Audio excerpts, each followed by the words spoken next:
Chapter 13. Another look at the Doomsday Myth.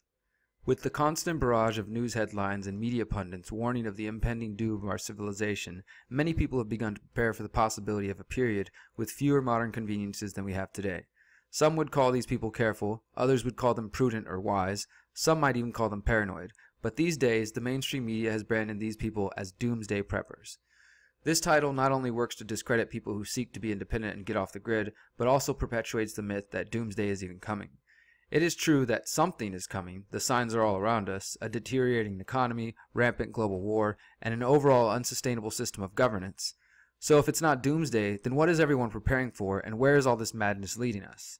If doomsday means the possible downfall of civilization, perhaps we need to start viewing this event in a new light.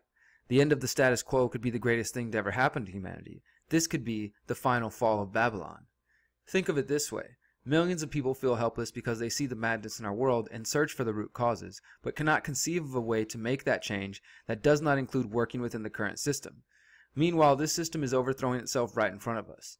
Many of us wish that the government could be overthrown, yet we fear its inevitable collapse when we should be embracing it.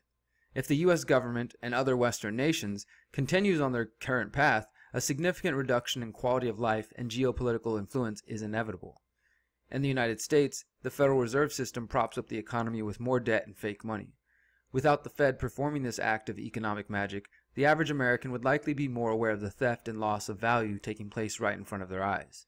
The ruling class would have no method for hiding their miserable state of affairs, and the masses would be spurred to action. Either way, the charade is going to end eventually.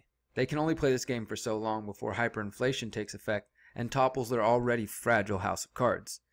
This presents an incredible opportunity for the human race. If we are adequately prepared in terms of getting our physical needs met, as well as developing the mental and philosophical maturity that is required for the establishment of a free society, we can create a network of autonomous, individually sovereign communities. While the world seems to be descending into insanity all around us, it is important for us as individuals to assess the kind of goods and services that may be needed after an economic collapse and devise peaceful, sustainable methods by which we can provide these values to our families and communities. In our next book, we plan to elaborate on ideas for building off-the-grid community solutions. The ruling class and the complex of military, biotechnology, banking, media, and corporate entities are not blindly pushing towards destruction without a plan in mind. When the opportunity presents itself, this cabal will seek to create order out of chaos and implement their own sadistic plans for the human race. However, they will only be able to create their authoritarian slave farm if the slaves ask for this and assist in creating it.